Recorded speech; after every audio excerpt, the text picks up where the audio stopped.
All right, good afternoon, everyone. It is that time for our, what is this, February Mastermind meeting with UCHU. So all of you who are here present and who are coming, I'm glad that you are here. Wonderful. Those who are viewing this by replay, thanks for seeing this on the replay. And as always, if you have questions or comments or anything you want to add to the conversation, be sure to send me a note or message. And so today we have a guest speaker. I told you all a couple of months ago it was coming, it's coming, November. I think I started in November, a conversation around having a focused meeting around learning disabilities, special needs, homeschooling. And so we are finally making it happen. And I have Hope, Benjamin, Cole. They are with us today, and I'm very, very grateful that they decided to say, yes, we're going to do this. We're going to do this. So, but anyway, so let's go ahead and jump into it. So usually I have this conversation at the beginning of the year for families who are, wanting to who are starting to homeschool or considering homeschooling children with learning disabilities and special needs. And I usually do it at the beginning of the year because it just is the extra encouragement families need to have as they start the journey. This year, I decided to do something a little different and just if people have questions, then to contact me. But I just put it off until later. This seemed like a good time, so you all can tell me later whether Angela, I would have loved this like in June, July, but nevertheless, here we are. As far as option 3 homeschooling, so this is how we're going to flow. I'm going to share the laws around the special needs homeschooling and things you need to know as far as administratively and paperwork wise. Hope's going to come in with their experience having, and they have a lot of experience as far as actually having students that they are homeschooling with learning disabilities, their background as a learning disabilities coach, and stepping into more of a homeschooling holistic coach as their children are getting older and about soon to graduate, and they're going to have a lot of free time on their hands. So anyway, so that's where we're going to flow. Hope will share from that perspective, and then we'll open it up to Q&A at the end. But at any time, you all can post your questions in chat. You can raise your hand and ask questions, please. It's always interactive, so feel free to jump in as you like. So under option 3, homeschooling, there's not a lot of guidance and wording around special needs homeschooling and what that needs to look like for as you homeschool children with learning disabilities under option 3.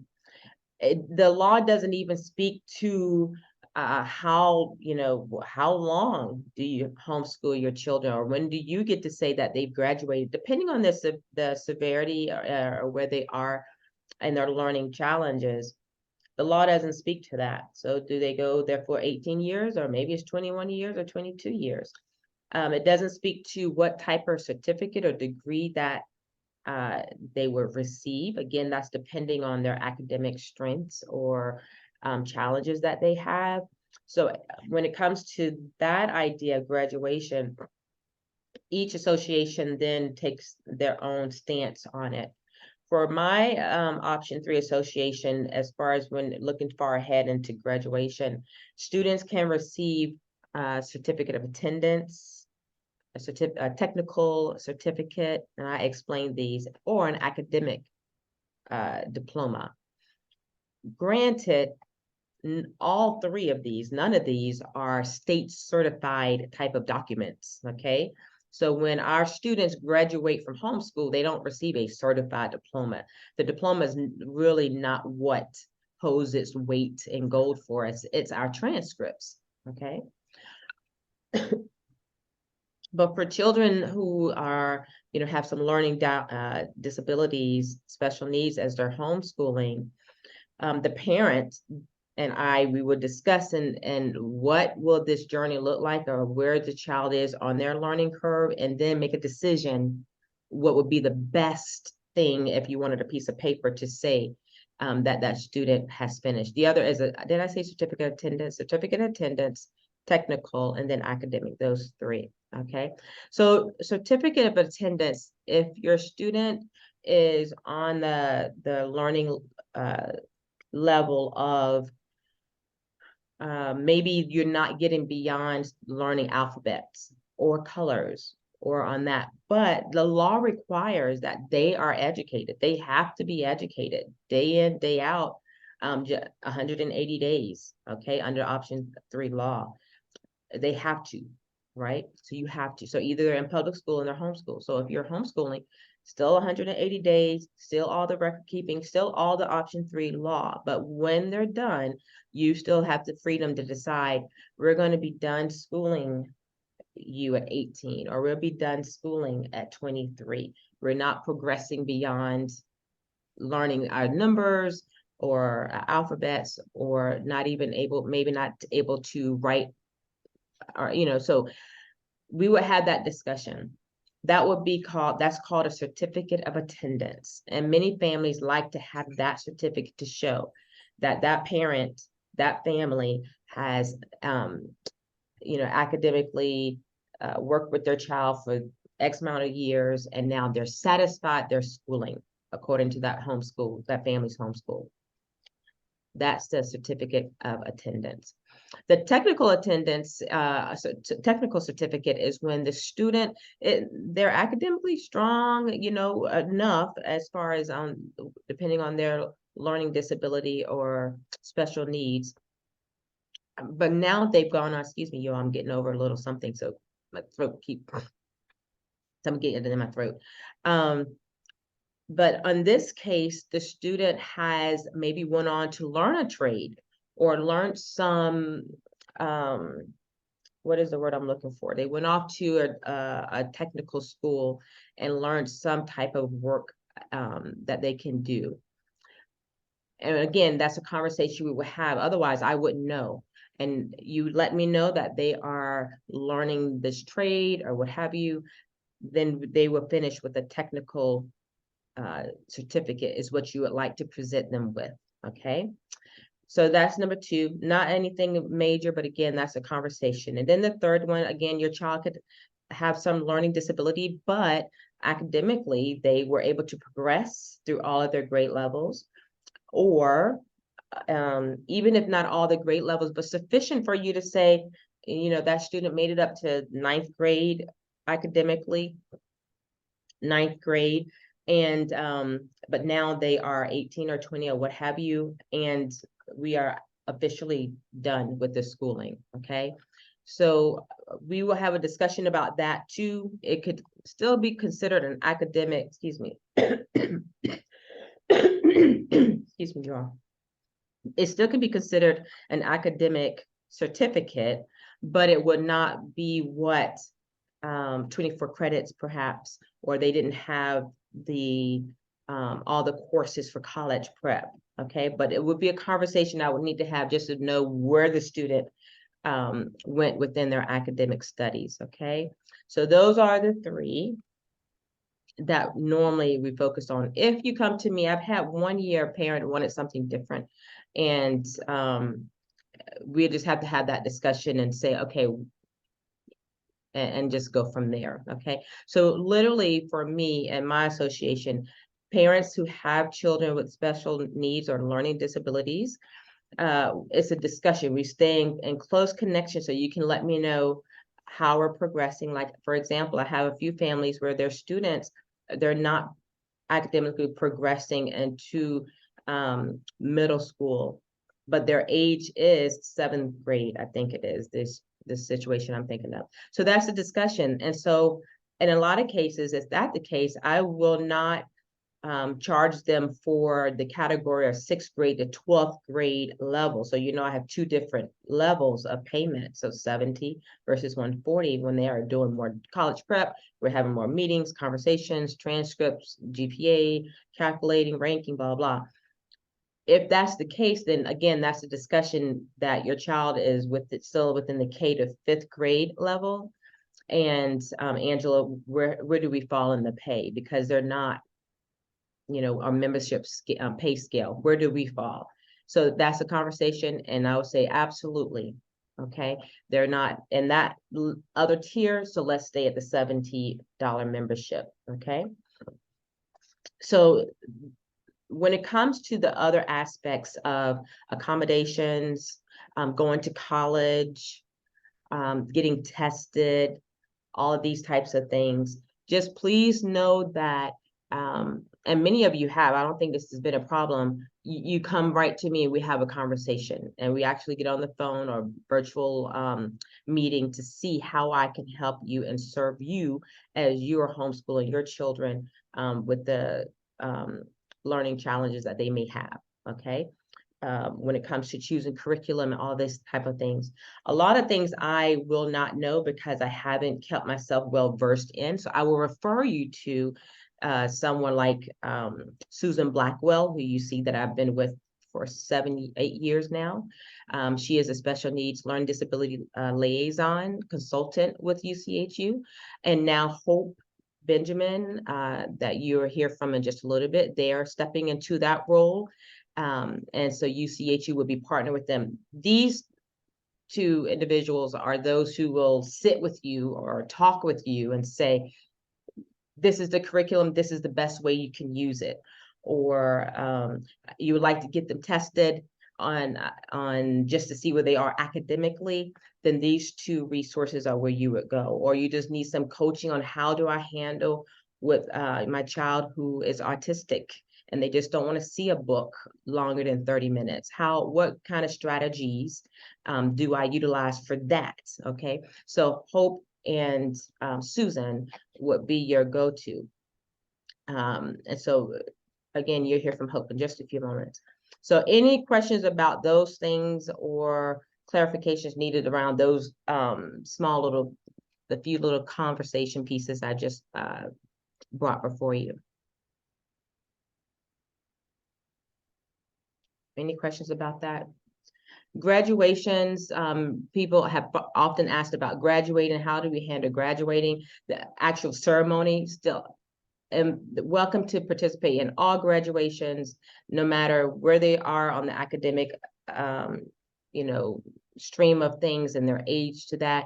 That's a conversation. Please let me know, okay? Don't wonder and say, oh, my child is autistic and they may not walk down the aisle. I worked with parents and we made it happen different ways. So just keep me posted in conversation as you need to along the journey, okay? All right, I'm going to give you a minute. Any other questions, anything in chat? If not, then I'm going to get ready to turn this conversation over to our guest.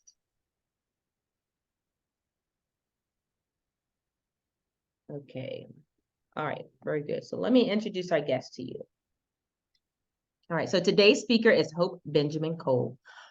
Hope has been part of UCHU for several years since moving to Greer from Northern Virginia, just outside of DC. Prior to a second career as a home educator, they were a nurse practitioner. Hope has a doctorate degree in nursing with 2 minors, one in nutrition and one in education. They are currently homeschooling their 2 high schoolers, both of whom are neurodivergent with learning disabilities. In the 14 years they have been homeschooling, they have led numerous field trips, classes, groups, co-ops for kids who learn differently. They're here today to talk to us about their journey of homeschooling their children. Okay, so Hope, you are welcome to chime in. And again, at any time you all have questions or what have you, go ahead and put them in the chat and I'll get them to Hope. Hi, I'm Hope. I've been homeschooling my 2 kids now in 9th and 11th grades since my oldest was in preschool. Both my kids are neurodivergent with learning disabilities. I have never considered myself an expert in the field of learning disabilities or working with neurodivergent kids, but I learned that I didn't need to be. My expertise is in my own kids. I'm the expert on what they like, on what they dislike, on their cues of tiredness, hunger, thirst, boredom. I'm the expert on knowing when they're getting sick, on when they're overstimulated, on when they're upset about something. I know my kids. I'm the expert on these kids. You, as the parent, guardian, or caregiver, are the expert on your kids, and that makes us better qualified to teach them than any learning specialist or accessibility education teacher out there. My partner and I always wanted to homeschool our kids. Even when dating, we talked about how if we ever had kids, we'd love to homeschool them. And when I got pregnant, we immediately warned our family about our plans. Then my oldest was born premature. We knew this put her at an increased risk of learning disabilities. At 6 months old, she was falling behind in developmental milestones, and at 2 years old, she was showing signs of autism.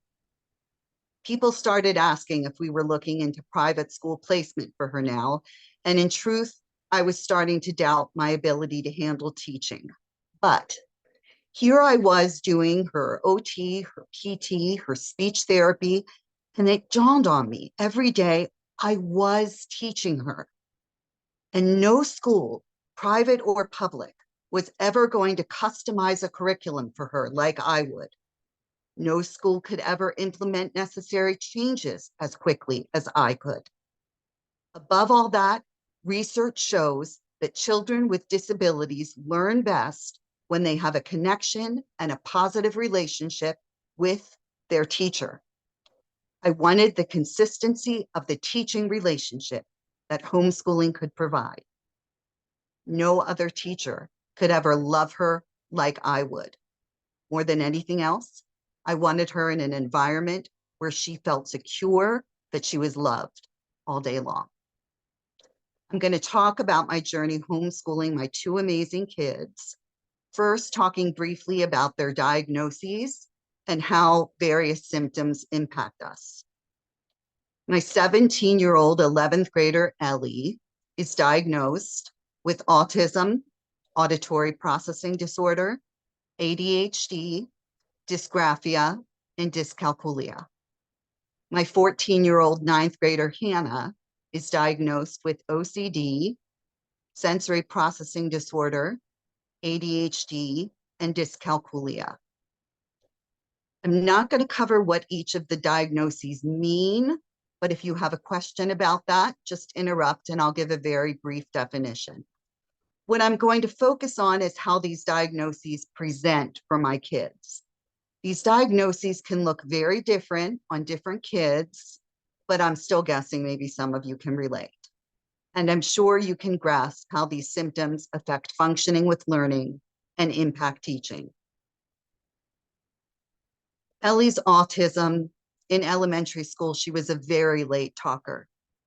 She had severe sensory issues to fabrics, lights, textures, touch, sound. She would have major meltdowns and tantrums, kicking, screaming, biting. She had difficulty interpreting social cues and delays with fine and gross motor skills. Her auditory processing disorder. She had extreme hypersensitivity to sound. She experienced misophonia, which is when people have adverse physical reactions to sound. She would get headaches, stomach aches, and physical exhaustion to noises, especially white noise type sounds like a fan running in the background.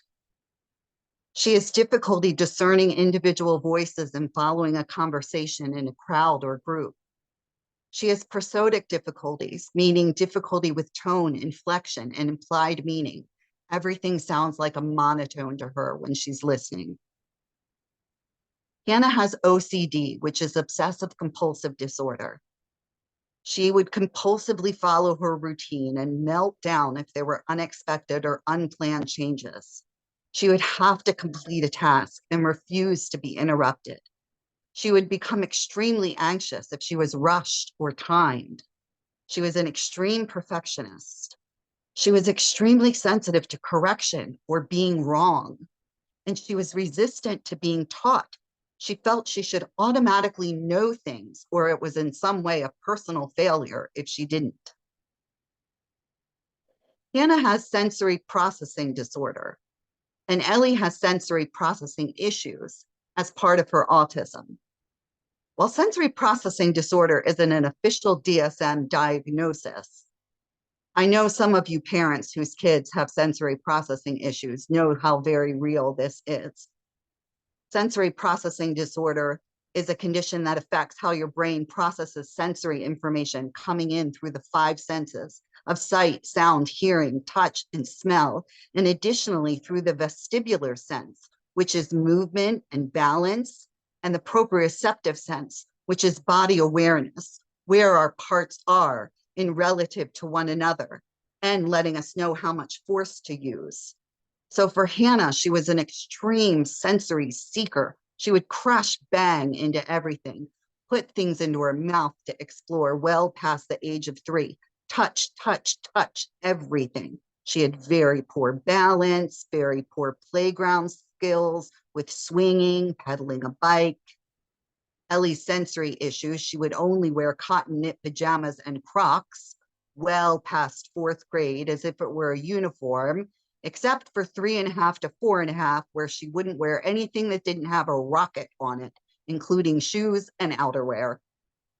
She was very sensitive to sound. We had to use noise canceling headphones, very sensitive to lights. We had to wear sunglasses. She hated being touched, tapped, bumped. She acted very strongly to people even accidentally brushing against her. She had very poor tactile discrimination. Everything felt scratchy or bad, even if it was a smooth, hard surface. Both my kids have ADHD, attention deficit hyperactivity disorder, but it looks very different on each of them. Ellie has an inability to pay attention and is very distractible, but on Ellie, it looks like she's very spacey. She's just like, ooh, a bubble, ooh, a butterfly. She just can't quite pay attention. Hannah bounces off the walls, could never sit still, has a little body always in motion, chattering and talking constantly, interrupting all the time. Ellie has dysgraphia, which is a neurological disorder that impacts writing and fine motor skills.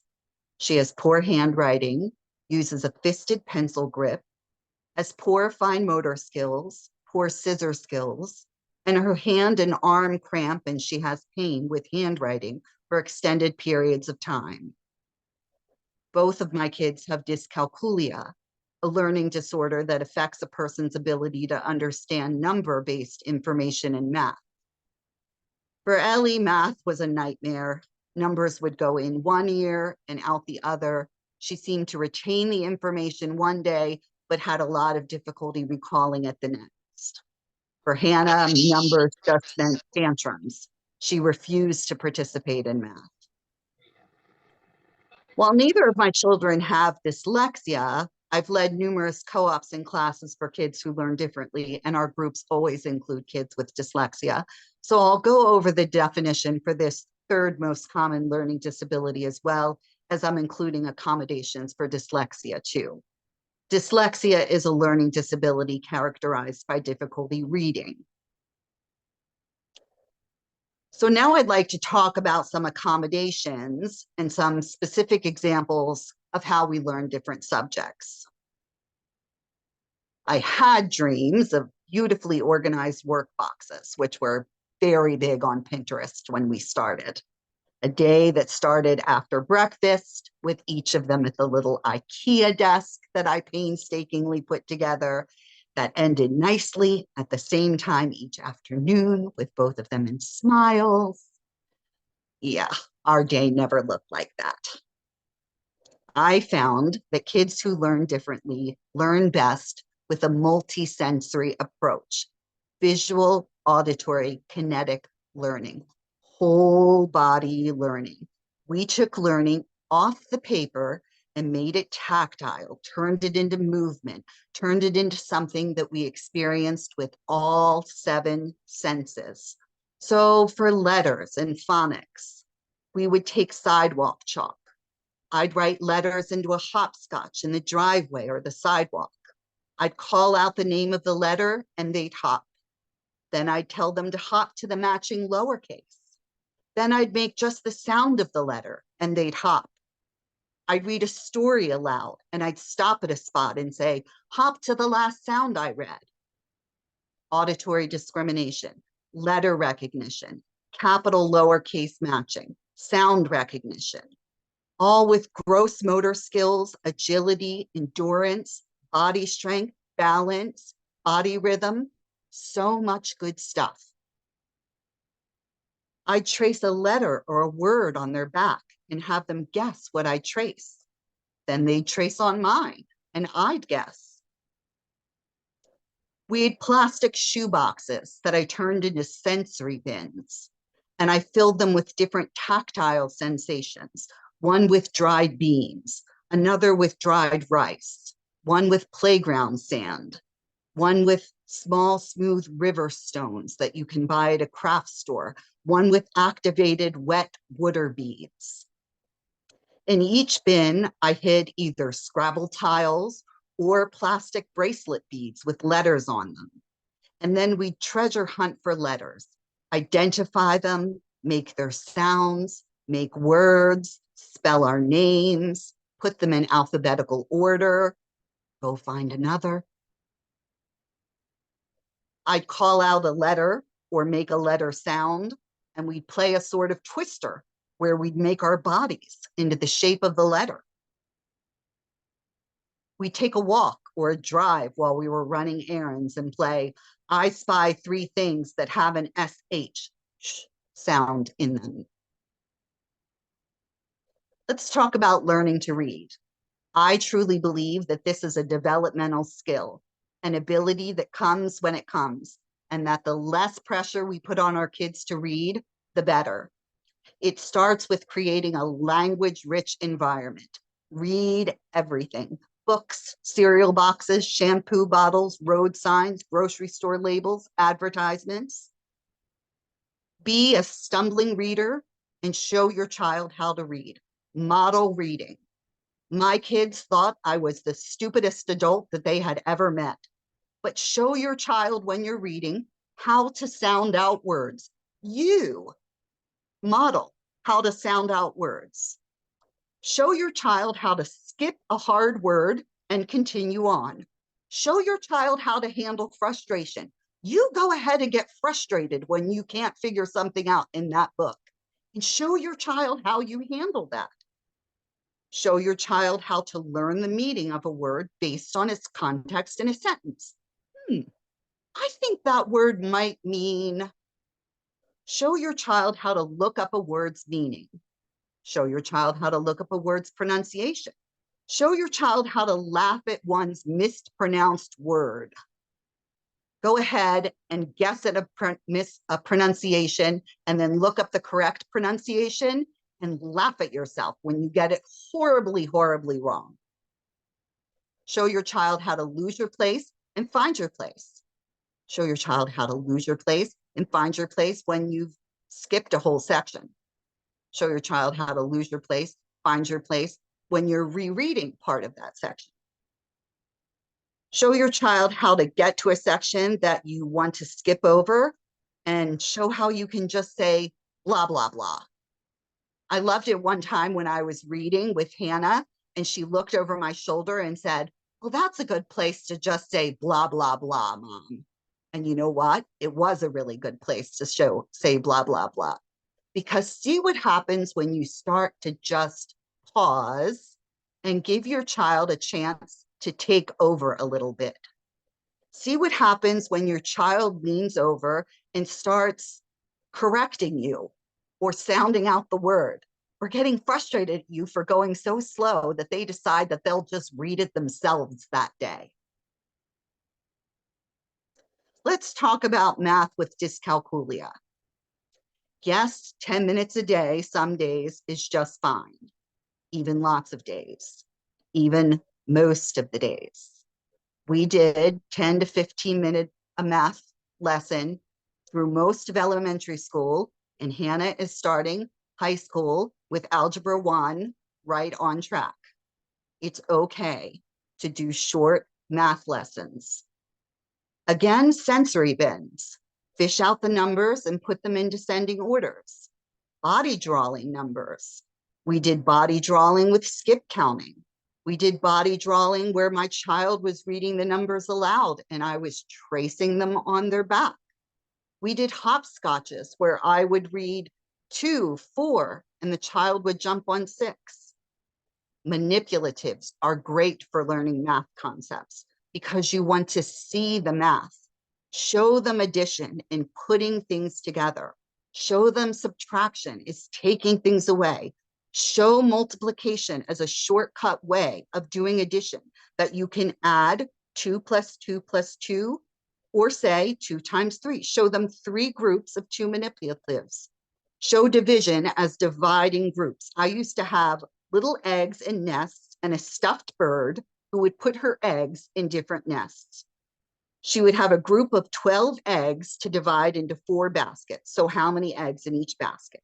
And letting the child take that off the paper and be the bird, handling the eggs, the nests, doing the flying, making the cheeping noises, talking to the baby birds about to hatch, and having a whole body play experience in order to grasp the concept of division makes a huge difference.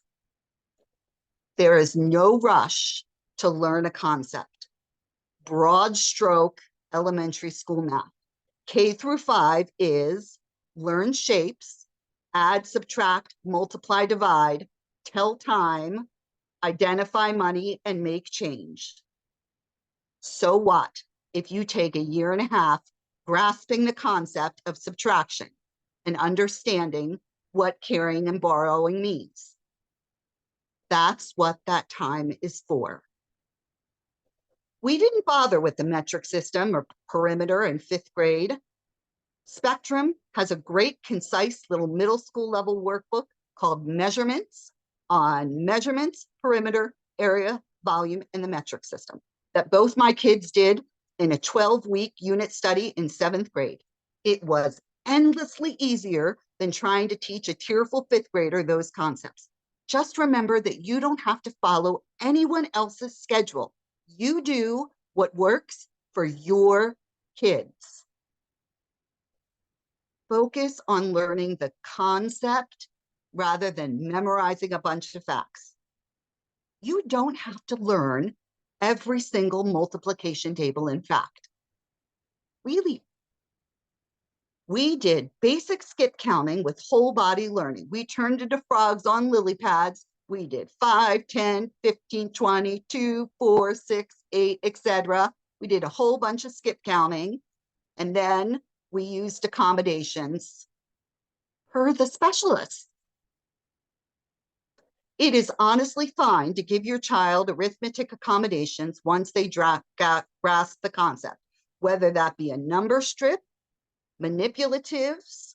We had great foam shapes in little 1 cubes, 10 strips, and 100 blocks. Whether that be a calculator, whether that be all 3 as you go through the year, you are the teacher, guidance counselor, and principal. You decide what is best for your school. Now that my kids are older, I make sure math, which is algebra and geometry, is always set up as a special time. I've got Ellie, who does her math with me, where I read aloud and then read the problems. Then I've got Hannah, who uses Khan Academy independently online. They both use calculators for all the arithmetic, which by the time your kids get to abstract math, they all use calculators for arithmetic. And I always set up math as a special time with tea and snacks. I'm talking brownies, cookies from the good bakery section of the grocery store. It's always set up as a really pampered time. They have their blankets, their pillows, their comfy chairs, and afterwards they get a gaming break. Nobody is sitting at desks doing math in my house. Writing with dysgraphia. Ellie's hand and arm cramps terribly if she has to handwrite for too long. She still uses pretty much a primitive fisted grip. I'm just going to be honest with you that all of the OT and hand strengthening exercises and pencil grips in the world just never fully corrected her grip.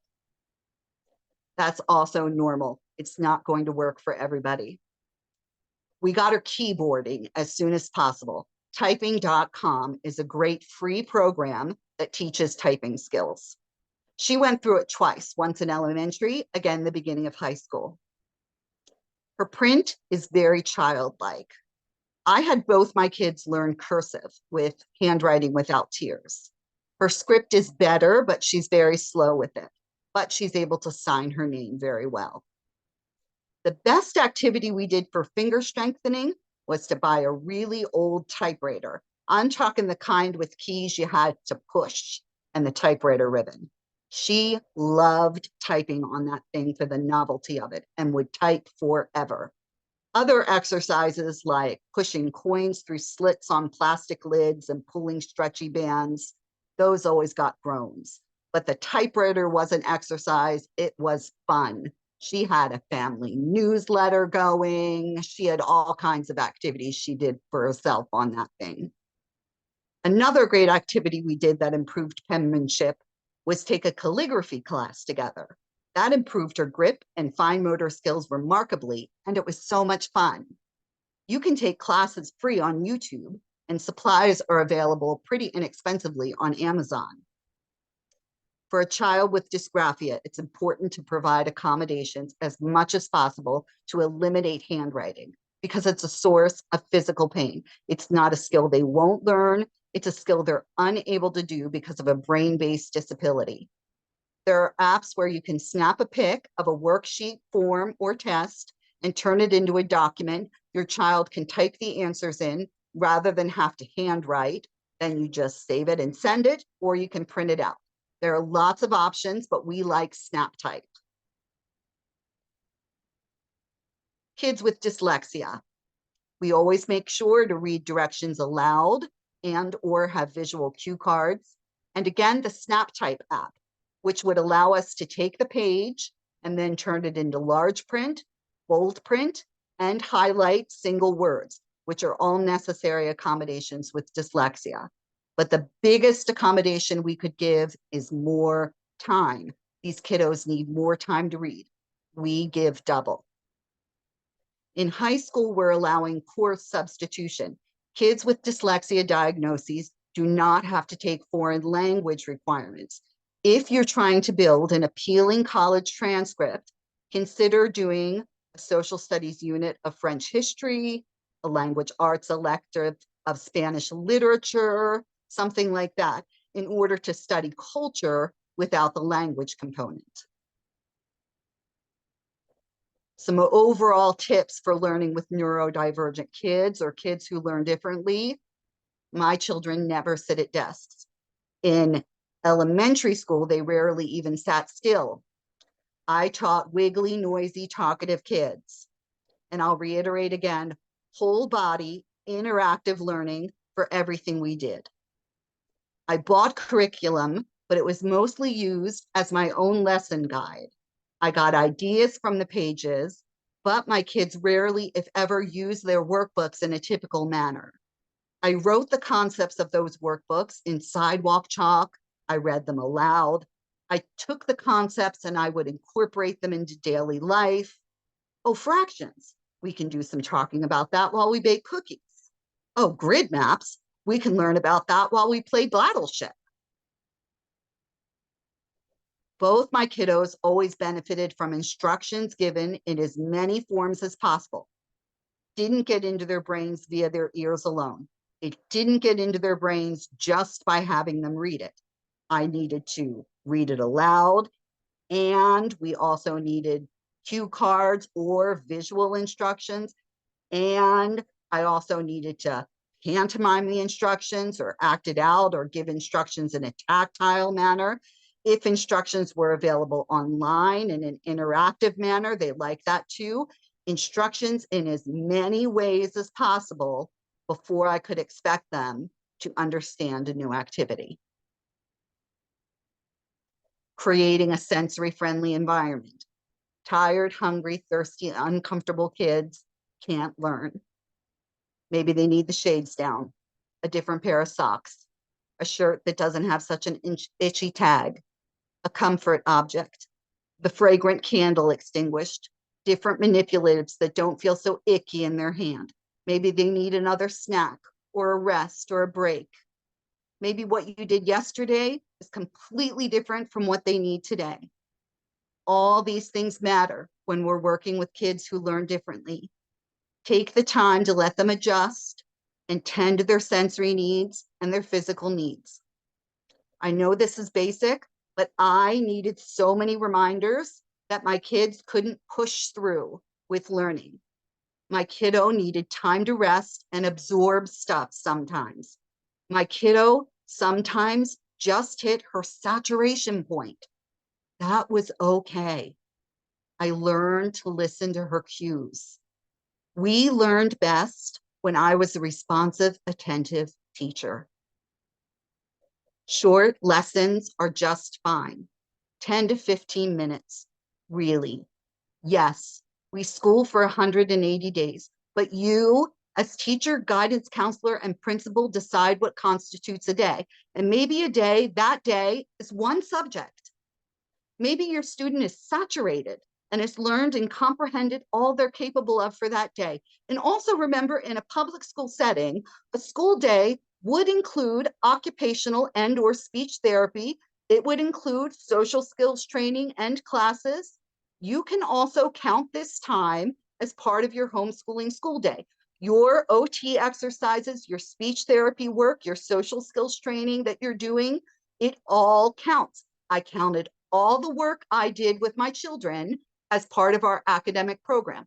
It all counts. See the wins and validate. Maybe you've been skip counting by 5 for 6 months, and it looks like your kiddo isn't learning anything. I'm one of these dorky people that has little index card affirmations for myself, and I have this little card that says see the wins that I clung to when my kids were little. Because with Ellie, this is a true story. She skip counted by 5 for 6 months. Every time I tried to advance her in math, meltdowns, tears. So we would go back to skip counting by 5. I had my little index card, see the wins. Okay, Hope, see the wins. Where are the wins here? Because it looks like we are not doing anything. Sure enough, she let me brush her hair. She brushed her teeth. She kept her socks on. She played with a friend at the park other than her sister. Every couple days, it was another win. I mean, it was 6 months of win after win after win. Let's remember that our kids are building neurological pathways all over the place. That kiddo was working. That kiddo was doing so much work on so many levels. And this is why we're homeschooling. We are homeschooling to allow that growth. So every day I praised counting by 5s. And then when she was ready, boom, she just took off in math. We learned a lot from playing with educational toys and games. I built an entire elementary history curriculum from the American Girl doll historical line. I made a whole math program from playing Minecraft. I did geography with the Little Passports monthly subscription box that Grandma gave us. I built school around their play and interests rather than tearing them away from their play and interests to do school. Even now, they're very involved in their curriculum planning, from choosing literature lists to picking electives to deciding what method is going to best meet their needs. Let's talk about IEPs. Are they necessary? No, not legally necessary. Realize that homeschooling is itself an individualized educational program. All of our homeschooled kids have an IEP in place just by being homeschooled. That said, I have been writing up IEPs for my kids since kindergarten. Why? A couple of reasons. Because I found value in tracking various neurodivergent behaviors that are causing some challenges in learning, charting the accommodations that we're using, setting goals for improvement, and regularly reviewing our progress. Do we need to adjust, change, or add accommodations? Is there a new behavior that we need to address? Has an issue resolved? I found them a good way to look at how we're accommodating their diagnosed learning disabilities. Not only have they been a good way for us to track our goals, but colleges are increasingly accepting IEP documentation and implementing it for students. So in case they have a professor that is willing to look at IEP documents from high school, my kids would have some documentation. So I'm glad of it for that too. But no, you do not need an IEP. They are not necessary. But I have found them helpful for our personal homeschool. I could do a whole nother talk on writing IEPs, but that's all I'm going to say about IEPs for now. Lastly, I want to recommend planning from behind for elementary school when teaching kids who learn differently. By this, I mean, instead of a curriculum book that's written as a to-do list, you're waiting and writing it as an I did list. If I sat and wrote out what we were going to do every day, I was usually finding myself frustrated and feeling like I was always falling behind because we were never getting through what I had planned. I found that I did better if I just had a rough outline of what we were going to do, but I didn't try to overly schedule the day. I had maybe 1, 2 things planned, not 5 or 6. Sometimes I plan from behind at the end of each day, but I often plan from behind several days later if it was a challenging day. If ever I sat down at the end of a day and ended up throwing up my hands and saying, oh my gosh, we learned nothing today, that was a day to wait to do my planning. I'd wait until I was clear-headed enough to look back and say, oh wow, Monday we read 4 books. She grasped what taking away meant when she was deducting from her stacks of ore in Minecraft. We compared fractions and did measurements when we made muffins. She made a color wheel when she was putting away the produce, and she skip counted by 2s all the way to 100 in the car on the way home. Like, wow, what a Monday. Planning from behind, I would fill up my curriculum book and stop feeling like I was falling behind. I stopped giving myself a to-do list to fail at, and I started recognizing my teaching successes, and more importantly, my kids' learning successes. I was teaching enough every day. They were learning enough every day, and we were doing more than enough every day. If I can leave you with one thing, it would be, don't compare yourself to anyone. Your child, your classroom, your homeschool is unique. You are doing it right. You are doing a great job. It'll all get learned by the end. You know what? I forgot to teach Hannah how to tell time on a clock with hands. I forgot it. She was in 7th grade and we moved into a house with an old flashing clock. And I asked her to tell me what time it was. And she said, how would I know? I don't know how to tell time on that thing. I said, what do you mean you don't know how to tell time on that thing? Yeah, I just forgot. I forgot to teach her. You know what? She learned in less than 30 minutes. By 7th grade, you can teach them that stuff really fast. Like if you ever forget anything, you can just catch up later. It's so easy.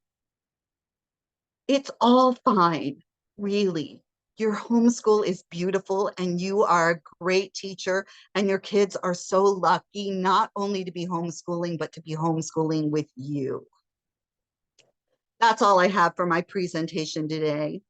If you'd like to share an accommodation or a method that's working for your child that learns differently, I would love to hear it.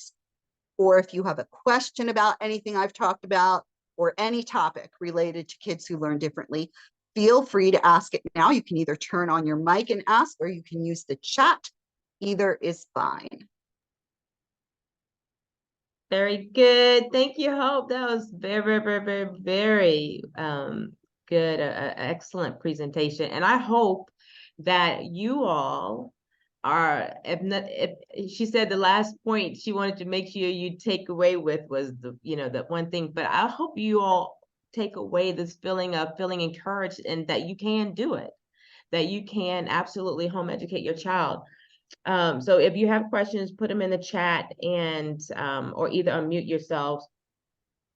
The few things I wanted to mention in addition to what Hope said was, one, remember that, and remember that you have access to any resources that you feel like you had good connection to in public school. You still have access to those. If it's Yes. speech, if it's OT or any of those services, you still have access to them, even if you're homeschooling. And I'm saying that because once I get the permission of you all, I'd like to share this with many on the website. Hope, I need to talk to you and make sure that's okay, because this is a very good content to get out to the populace who are considering homeschooling. Okay. Yeah. So one, you still have access to public school. And the other thing Hope said, go at your own pace. From my option 3 hat, I tell you all the time that go at your child's pace. You don't have to complete a book. You don't have to. There's not a have to's. You are your child's expert, if you will, on them being your child and how they learn and what they need to learn, just like Hope said. So you need to trust yourselves. Trust yourself. Yeah, I always say your teacher, guidance counselor, and principal, you're in charge of your school. You're it. Yeah. You're absolutely it. Ebony, and you can ask your question in just a second. The one thing I wanted to mention as far as this, Hope, and the truth of this, the validity of this, is that I homeschooled my son who was on the autism spectrum. I had no clue. And when, for me, being around my children all the time, he was my second born, all I just knew is this is Jordan being Jordan. I didn't even think, oh, could this be autism? And no, my doctors or no one ever mentioned that terminology until he was 19 years old. And at this point, he was going to therapy, and someone mentioned, or the therapist wanted to speak with me as, the parent, asked me, had anyone mentioned him being on autism spectrum? Huh? What? But what the point is that in my lack of knowledge, in my inability to have said I knew anything about special needs or learning disability homeschool, I homeschooled that child and made all the accommodations and changes and time, and give him more time and slow down, and algebra 1 over 2 years, algebra 2 over 2 years, because I just noticed this is what he needed. So case in point, trust yourself to recognize what your child needs, and then follow through with that as you need to. So yeah, Ebony. Hello. Hi. Hi. Well, first I want to introduce myself. I'm Ebony, Ebony Amar. I homeschool 4 children, 1 special needs, and this was a very inspiring, uh, it gave me a lot of hope because uh, like everyone who is special needs, they have different needs. They have different specific needs. So a lot of people are like, oh, you can't come out, you can't leave. No, I have to be one-on-one Yeah. with my child at all times, unless he has some service coming in here. It's important for me to be able to be there for him. I signed up for homeschooling. People think that if you're homeschooling, you're doing nothing. You're very busy, Oh, yes, you and are. it's outrageous how people look at homeschooling as something like of a deprivation to your Yeah. children. No, absolutely not. My children, often I compare public school to what they're experiencing, and I said, and I give them the choice, and they said, no, mommy, we want to stay here with you. And I give them a welcoming environment for them to continue to do their best and not to have that pressure that they get when the teacher gets the pressure, that they get when the state gets the pressure, that they get. These babies are holding pressure Yeah. that they didn't ask for. Yeah. So it's a privilege to even know Ms. Fafali. It's a privilege to even be here right now. Yeah. And I'm just really grateful to be here. And it actually helps me now that Jafi's turning 18 to it gives me ideas and ways to be able to follow my heart. What do you call plan behind? Yeah. Yeah, I'm planning behind as we go. I'm like, good, I was doing it right. Because in some days Yeah. when we're supposed to be doing boom car, he's somewhere else doing this, in the corner. I'm like, I'm not getting anything done today. It's just really, Yeah. only time he's quiet if he's eating. And that's why I call. I said, come on and get this shut up food because can't eat and talk at the same time. And mom, shut up. Shh, shh, shh. Just enjoy the moment. Just, Yeah. I'm like, whoo. So Yeah. and then, it's a good energy when the children learn and retain great memories Yeah. and they retain more information in a Yeah. wonderful, loving environment. Like you were saying, Yes. your child the best, Yes. you're the best expert for your children. Yeah. And it's just been very, And I mean, research shows again and again and again, yeah, that's it. I yeah, mean, that's the best environment for children with disabilities, especially. That is what, I mean, you read all of these tragic stories in the yeah, news. You know what I mean? And I mean, this is the best environment for children with disabilities. It is the right. best environment when they have that connection with their teacher, when they have that secure, loving environment. And I mean, look at what a gift it is to provide that for them through It homeschooling. is. You are Absolutely. absolutely doing the right thing. Absolutely. And I appreciate all the access to, and I recently was asked for IEPs and I was like, okay, so it's great. I Yeah, do have an IEP for you him. do have an IEP I just by do. homeschooling. That's it. Yeah. Your But your yeah, daily journaling, your day-to-day journaling, that is your IEP. And so Yeah. if anyone knows, yes. as I've talked to you, I said, yeah, you create your, what is the goal that you have for your child? Okay, this is the goal. All right, then just work this worked out daily in your schooling. If they reach My Yes. goal, goal great. is to And do if they 180 days of schooling. That's an IEP Yeah. right there. yes, that's, Yeah. that's it. So I think that, Ebony, any other thoughts? I don't want to change up. No, it's actually that's really pretty much I was like freestyling, but yeah. No, that's Oh, great. thanks Very so good. much for sharing. Thank That's you. great. I the thing I know for sure, Hope, is that all of us who have been, or the majority of us who have been products of public school and now have children with learning disabilities and special needs, we have this ingrained fear, or not ingrained, but fear that has been imposed on us that we're going to mess something up or not give our child what they need because they have special needs, or we're just going to it's impossible for us to educate them because we are Yeah, not the specialist in these learning disabilities or special needs. And so we add on this extra fear in sure. our schooling that we don't have to have. And so I pray that today a lot of the fear has been taken out. And you all know I say over and over in all my videos that I work to empower you as the home educator. Need to be empowered, whether you have children with learning disabilities or not. You are empowered as as Hope said, the teacher, the principal, and the guidance counselor. The buck stops with you. Um, Yeah. in a lot of levels. Okay. So, any other thoughts, questions, comments? I hope, can you spell out, what you use the app? Was it Snap Type or is that Snap? Snap type. Yeah. Snap type. Yeah. Okay, I'm Sorry. gonna put this in the Snap Type, and that's the name of the app. SNAPTYPE. Okay, Snap type. all right, good, all right. This has given me great confidence. Did you mean confidence? This is giving you great confidence. Good deal, good deal. I'm glad. I'm very glad.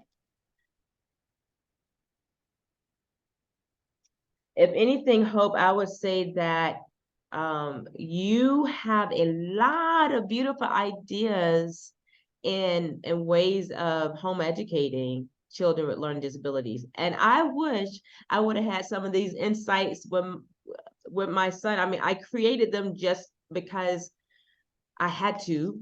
And with all 8 children, with all of them, you have to figure out the way that they learn and make it happen. But those are awesome ideas that you implemented in your schooling. I loved it. Very good. So you all, you all will be able to tap into Hope's insights, suggestions, ideas, and in the Discord share, if what works, and you just tried this out and it worked for your child. So we don't know if it'll work for ours, but we'll give it a try. You just never know.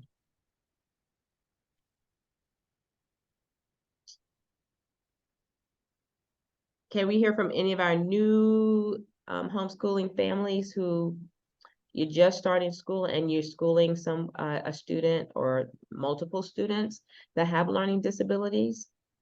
Share how is it going and anything you've learned, any paradigm shifts that you've experienced, you can share with Hope and share with all of us.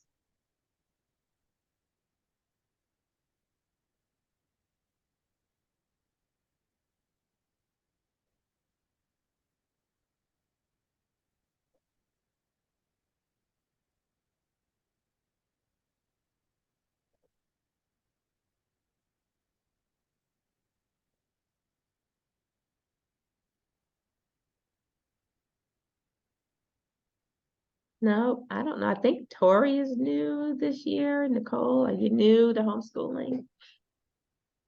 Ashanti, you're new.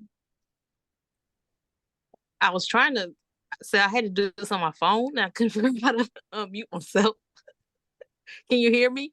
Yes, we can hear you. Okay. Yes. So I am new. I started in July. Hold on, my phone's doing something crazy. Oh, did we lose her? Oh, we lost her. Okay, maybe she'll come back. All right, let me look at my notes and see if anything else I want to mention. Accommodations. I appreciate Hope mentioned about accommodations. And again, this is where the terminology, again, the buck stops with you. Accommodations. What is it that your child needs to make schooling smooth and easy, not easy, but smooth processing for them in their learning? So I like when Hope, mentioned that, yeah, they know their foundational math. Hey, Tori, you back? Okay, I'm going to stop talking in just a moment. They know their Okay. foundational math and all of that type of stuff. They understand the basics. And so when they get to a level that, they know their basics, there's no problem with adding in. Now they can use a calculator, or they can use, instead of having to a write. number strip and Yeah. a number strip, manipulatives and stuff like that. Yes. Utilize that. I have parents ask me all the time, can my child, instead of read science, biology, or physics, or whatever it may be, can they listen to the audio of science or whatever? Absolutely. Instead of your child, if they are not great with their writing, and that is a sore place, can the parent now take dictation on whatever that subject may be? And I'm like, absolutely, take the dictation for the child, or allow them to voice record their thoughts. Vocaroo is an excellent one. I use that all the time for my kiddos, vocaroo.com, where they don't have to write, but they can they can record themselves and whatever the subject work is. Okay, so think outside of the box.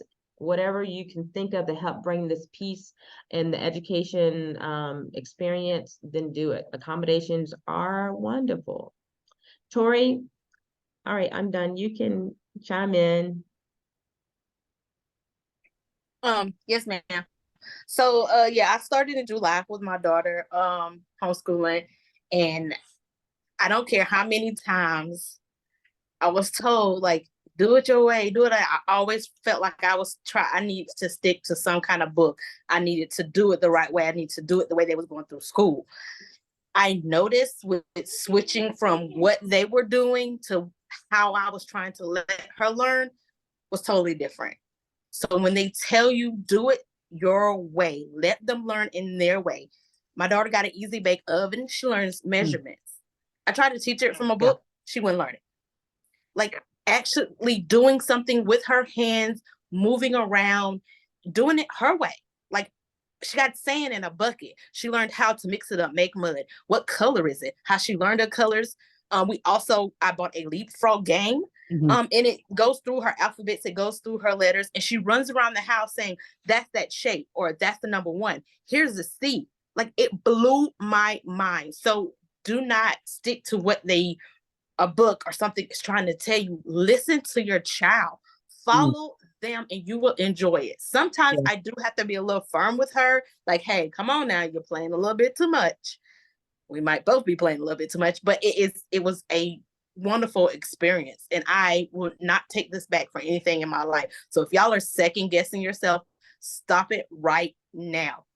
Because coming from somebody who I went through high school, and I felt like if this was the way my mom would have taught me, I think I would have had more, I guess, faith in myself in school. So just listen to your kids. It doesn't matter how you do it, or as long as you go through it, it's going to be fine. I promise you. So stick with it. From a new mother, stick with it, because this is the best experience with my daughter I have ever had, ever. Tori, I love hearing you say that. My kids love the Leapfrog products. They learned so much. They played with those so much. Mine too. I Yes. catered so much of curriculum around Leapfrog Me and too. Leapfrog products. We ask for them all the time for Christmas and birthday, like all the Leapfrog things. And honestly, like that, your daughter's fun and the fun that she's having, more than anything, I wanted to keep my kids loving learning, because I thought back to my own learning experience and how much I hated learning. I hated school. I just hated school. And like, my kids never had that. I have kids with learning disabilities and stuff like that. And my kids have never hated school. They have always loved learning. They have maintained being curious, interested individuals who love learning. And I want them to grow into adults who love learning, because as a teacher, homeschooling has sparked my own love of learning again. Now I love teaching because I have rediscovered my own love of learning through my children.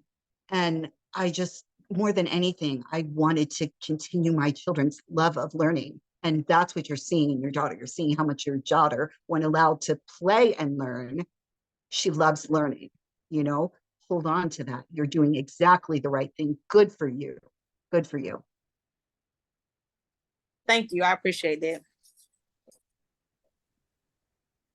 Now, I will say on it, and then, as we can end if there's no more questions or comments or thoughts, but I will say that when I schooled my son, it was also very frustrating time, because I didn't know what I was doing, and it just didn't fit the same mold as my first child, who was the first child syndrome, get it right, learn at 4, can write, read, blah, blah, blah, at 4, da, da, da. And he didn't read till he was 10. He didn't care to do these things the way that I only knew how to do it with her. I had 1 and 2, so I was new into my years of homeschooling. So it was a lot of frustration for him and a frustration of me, until I learned and gave myself freedom to get out of my Becca books. I was strict in a Becca books, and Becca books was just not where he was at, 100. But on the other hand, which was very interesting, watch how it changes. When he learned how to read at 10 years old, and which I thought I was doing wrong. I don't know how to teach how to read, but I just taught this girl how to read. So why is this one's not getting it? What is wrong? But once he learned how to read at 10, then guess what his favorite subject was? All things that had words and vocabulary. And he loved reading to this day. Reading, writing, and all these things is favorite, but it was the most hardest for him to grasp at that age. And I've told you all before that trust your child's pace. Just trust them. If they don't get it at a certain age, and Hope just said this, if they don't get it at a certain age, it's a developmental skill. It truly does come when it comes. There's no correct age to learn to read. On any they other will learn thing. to read when they learn to read. It's okay to not put a a grade level on reading. It's okay. It's okay. It is. So On reading, on math, on any other things. exactly. Yeah. You just don't free. You'll be so much freer in your homeschooling if you don't follow. Well, the public school says that by third grade they should be doing this, and this is for I know. any child, really any child, at all. Don't put yourself in this bowl in this box, excuse me, bowl, in this box, in this pressure of we got to follow these parameters and guidelines and developmental timelines, etc. This is from Nicole. Nicole says, my confidence in teaching my kid was definitely suffering since mid last year. Thank you. This presentation has helped spark my confidence. Good. Good. Yes, awesome, Nicole. All right. Any other thoughts, comments? Hope, I'll let you have the last if you anything else. Lisa, Amanda, thanks for all the hearts. Amanda was over there shouting. I think she was like, yeah, yeah, yeah. All the hearts and the blow thingies. Rashonda, Ashanti.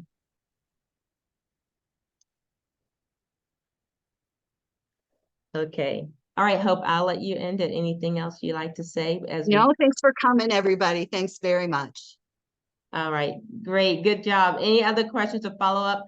Hope's information, when I send the replay out, Hope, you'll give me some contact information if anyone has any questions or continue a conversation with her. You can reach out to her. And of course, for clarification on all things option 3 in the law, please let me know, okay? All right, peace, many blessings, happy homeschooling, okay? Bye, you all. Bye, everyone. Thanks, Hope, it was great, thank you. Thank you.